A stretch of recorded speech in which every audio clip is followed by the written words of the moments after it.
আসসালামু আলাইকুম সবাইকে। সবাই কেমন আছেন? আশা করছি সবাই অনেক বেশি ভালো আছেন। বুটের ডাল রান্না করব। প্রথমে এখানে মশলাটা কষিয়ে নেওয়ার জন্য পেঁয়াজ লাল করে নিচ্ছি। এখানে গরম মশলা, শুকনো মরিচ আর পেঁয়াজ একটু ভেজে নিব। আদা রসুন বাটা 1 চামচ,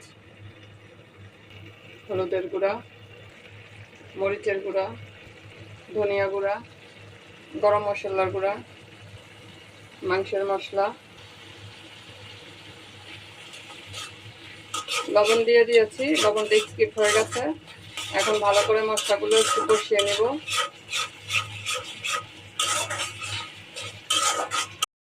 মশলাটা কষানো হয়ে গেছে। এখন সিদ্ধ করে রাখা ডালগুলি দিয়ে দিলাম। ডালটা আমি একদম পুরোপুরি সিদ্ধ করিনি, সিদ্ধ হয়েছে কিন্তু ভাঙেনি আর কি।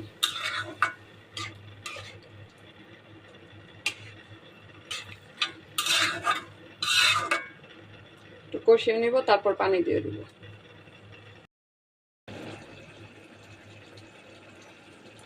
এখানে 4টা আলু সেদ্ধ করে ভেঙে নিয়েছি, এখন ডালের মধ্যে দিয়ে দিব।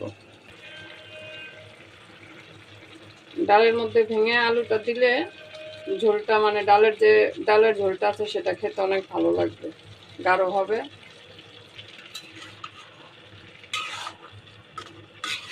সব একসাথে ভালো করে কষিয়ে নিব।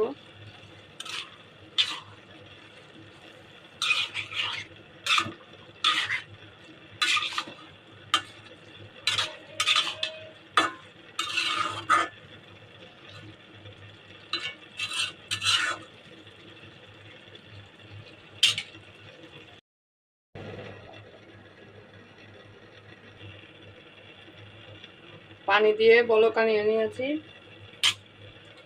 3 কাপ পানি দিয়েছি।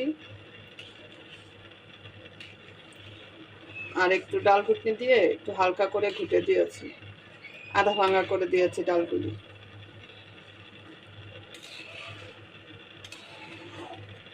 চুলার গ্যাস কম, এই জন্য বলক আসতে দেরি হচ্ছে, তা আমি ওটা স্কিপ করে দিয়েছি।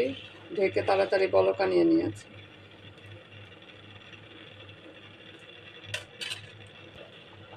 এখানে একটু ভাজা জিরার গুঁড়া দিয়ে দিচ্ছি।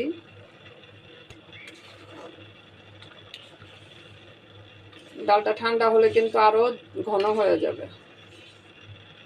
এইভাবে বুটের ডাল রান্না করে কিন্তু সকালে রুটি পরোটা দিয়ে খেতে খুব মজা লাগে।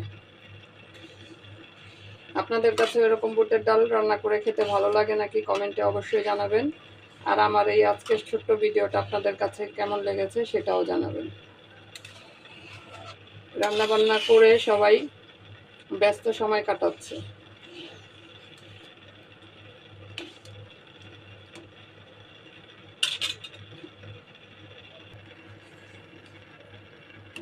ভিডিওটা আজকে এই পর্যন্তই। সবাই ভালো থাকবেন। আল্লাহ হাফেজ।